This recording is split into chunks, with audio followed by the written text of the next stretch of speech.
Welcome to Happy, Healthy, Whole, and Rich, where faith meets action and transformation is non-negotiable. I'm Tina Brinkley Potts, and I believe now is the time to step boldly into your power, walk in divine wisdom, and claim the life you were meant to live. Each episode, I'll bring you real, unfiltered truth, because this world needs leaders who refuse to shrink. Let's get it. Welcome back to Happy, Healthy, Whole, and Rich. I'm Tina Brinkley Potts. Take a deep breath. Hand over heart, feet grounded, and let's say it together. I know who I play for. We're starting a new journey today. One that asks us to see money not as something separate from our spiritual path, but as a part of it. And the question that starts it all: where did you learn what money means? Let's ground this conversation in Scripture. Haggai 2:8 says, "The silver is mine, and the gold is mine, saith the Lord of hosts." So if what we were taught to see lack, struggle, or fear, then that's what you likely learned to expect. But that's not the end of your story. Let me tell you about my father. He was the hardest working person I've ever known. But he didn't need an alarm clock. His discipline woke him up every morning. And no matter what happened, if his car broke down, if the weather was bad, I watched that man walk to work without complaint. He was loyal. He was dedicated. He was the blueprint for my work ethic for most of my life. But as hard as he worked, he always lived paycheck to paycheck. Even up to the day he died, money was tight. He taught me discipline, yes, but he also taught me to settle. Not because he didn't love me, not because he didn't want more, but because he gave me what he knew. And I had to love him enough to honor what he gave me and let go of what no longer served me. Because working yourself to the bone without ever knowing overflow, that's not prosperity, that's survival. And I believe God wants more than that for us. Now let's go deeper. There's another belief that many of us carry. Rich people are greedy. And it's not always coming from childhood. It's coming from what we see in the world. Let's be real. This Epstein case and the unsealing of those files is stirring up something in all of us. Because we watch some of the wealthiest, most powerful people on the planet, both Democrats and Republicans, participate in systems of abuse, exploitation, and deep corruption. And it makes you wonder, is this what it means to be rich? Is this the cost of wealth? If you were already carrying guilt about having more than others, or if you were taught to fear becoming too much, this kind of exposure can lock in the belief that to be wealthy is to be morally bankrupt. But listen to me closely. That's not the truth. That's distortion.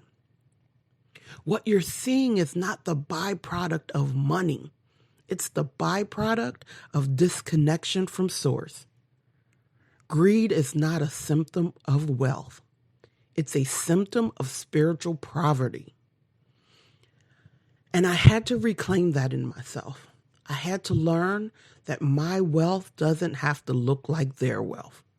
And I don't have to abandon my integrity to experience overflow. Because I know who I play for. And that means I don't have to perform the poverty script to prove I'm good. When I read, The silver is mine and the gold is mine. I'm reminded that my father's hard work was never the full story. He gave what he could, but he didn't know the silver was already his. He thought he had to earn what was actually his birthright. And when I look at the world today, the corruption, the greed, the Epstein revelations, it would be easy to believe that money belonged to the wicked. But this verse stopped me in my tracks because God didn't say the silver is theirs. God said the silver is mine, the gold is mine. That means I don't have to be afraid of money. I don't have to mimic corruption to receive wealth. I just have to stay connected to the source it came from. And that's why I say I know who I play for. Because when I walk in truth, the gold follows. Let's take this deeper. Money doesn't start in your bank account. It starts in your belief system. Your outer reality is a mirror of your internal agreements, conscious or not. And for so many of us, those agreements were written by fear, by struggle, by survival. I think about my father. His work ethic was next level. He never needed the alarm clock. He walked to work when the car broke down. He showed up. But metaphysically, he was aligned with effort, not overflow. He believed the money came from grinding, not from grace. And because that's what he believed, that's all he received. Florence Scovel Shinn says, man can only receive what he sees himself receiving. So even though my father was worthy of more, his vision of money, what he saw and believed to be possible, was limited by generational conditioning. This isn't judgment. This is truth. And this is love. I had to love him enough to honor what he gave me and let go of what held me back. Because God didn't say the silver and gold belong to the hardest worker. God said, the silver is mine and the gold is mine, which means it's not earned through suffering. It's received through alignment. Now let's go to the other extreme. What happens when you see money in the hands of the morally bankrupt?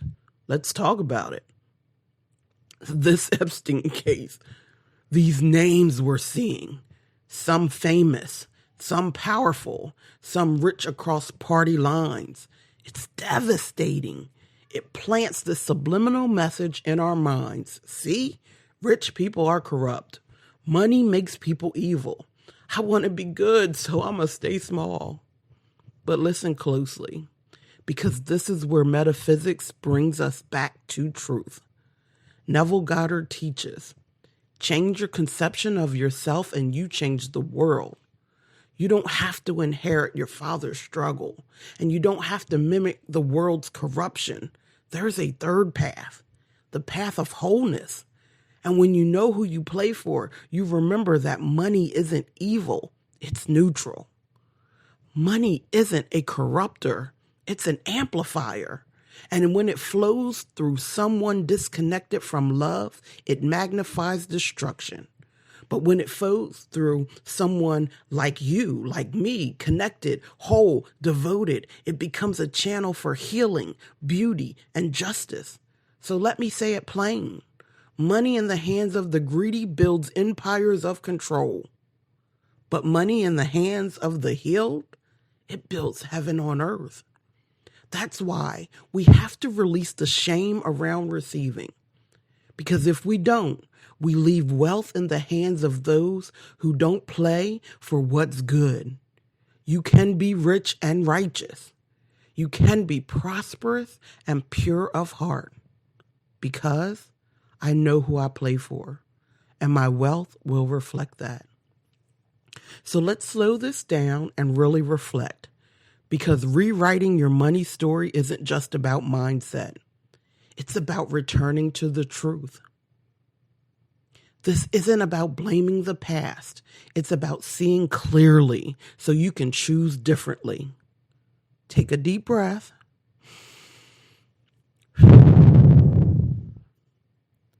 If you have a journal nearby, open it. If not, just be present with the questions and return to them when you're ready. Number 1, what were the first messages you received about money? What did you hear growing up, either spoken out loud or felt in the energy of your household? Did money feel safe, scary, secret? Write down everything that surfaces. Number 2, who did you unconsciously model to your relationship with money after? Maybe it was a parent, a grandparent, or a caregiver. What did they teach you through words and actions about how money works, what's possible, and what's too much? Number 3, when you think of wealth now, what emotions come up? Be honest. Is it excitement, guilt, jealousy, shame, curiosity? No judgment here, just awareness. You can shift what you're unwilling to name. Number 4, have you ever felt like you had to choose between being good and being rich? Have you ever played small, undercharged, or turned down a financial opportunity because you didn't want to be seen as greedy, flashy, or selfish? Write about that moment that shaped your belief. Number 5, where are you still carrying someone else's money blueprint? Whose voice plays in your head when it's time to raise your prices, ask for more, or trust that overflow is safe? Name it, then release it. Number 6, what new belief do you want to embody now? Write your new money truth in the first person. For example, I am safe to receive. I honor what I learned, but I choose overflow now. I am a wealthy woman rooted in integrity. I serve Source and Source supplies me fully. Number 7, affirm this out loud or write it in your own handwriting. I know who I play for. I trust myself with money. I trust Source is my provision. And I now release every belief that told me I couldn't be both holy and rich. Take a few more breaths. You are not the money story you inherited. You are the divine rewrite. Okay, close your eyes unless you're driving. Get still. Let your body settle into this moment. Place one hand over your heart and the other over your womb or your solar plexus. And I want you to take a deep breath in, hold it for 3 seconds, then exhale slowly. Now take one more breath. And as you do, imagine yourself standing at a crossroads. On one side is the path of struggle, survival, hustle, fear, scarcity. It's familiar, predictable. It's where your parents or caregivers may have walked, where your old beliefs were formed. On the other side is light, stillness, ease, support, overflow. You don't need a map. You don't need to know all the steps. You just need to say yes. And so right now, say it with me. I say yes to overflow. I release survival. I release the shame around wealth. I release the belief that money must come through struggle. I honor what I learned, but I do not have to repeat it. I was born for this next level of abundance. Picture yourself standing beside you, maybe 5, maybe 15. Look into their eyes. See the dreams they were scared to speak. Now gently place your hands on their shoulders and say, we are safe now. We are loved now.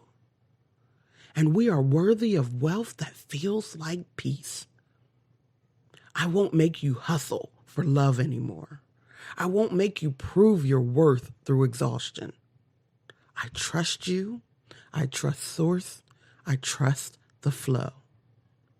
Now breathe that in. Now I want you to picture the divine blueprint of your new relationship with money. Not the one you were taught, the one you came here to remember.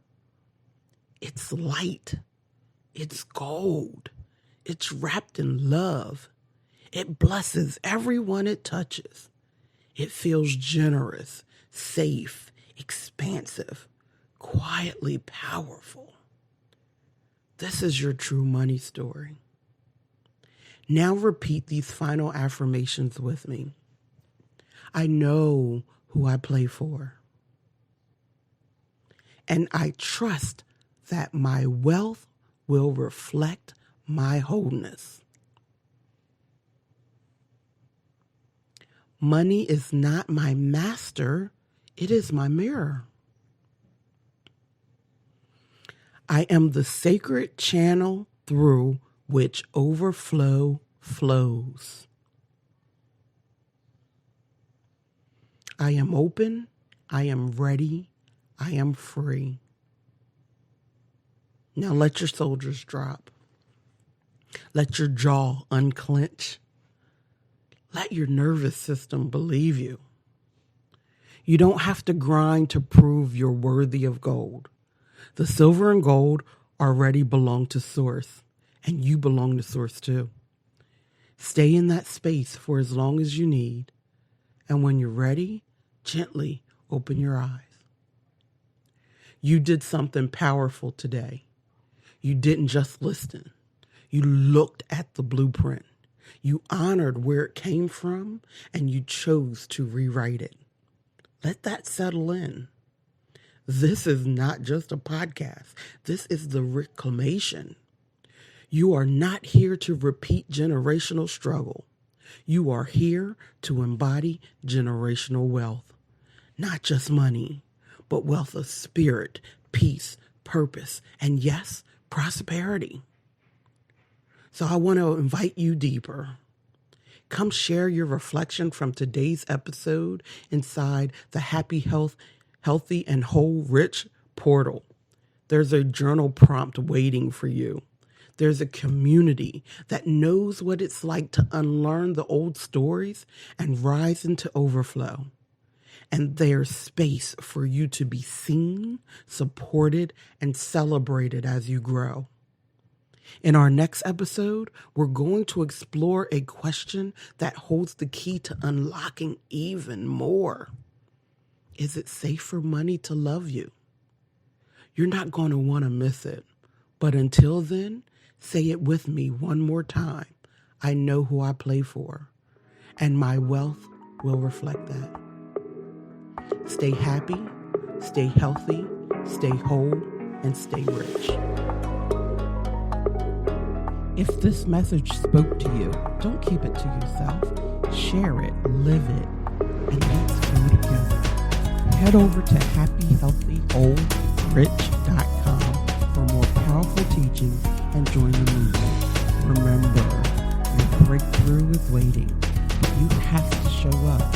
Until the next time, stay happy, healthy, whole, and rich.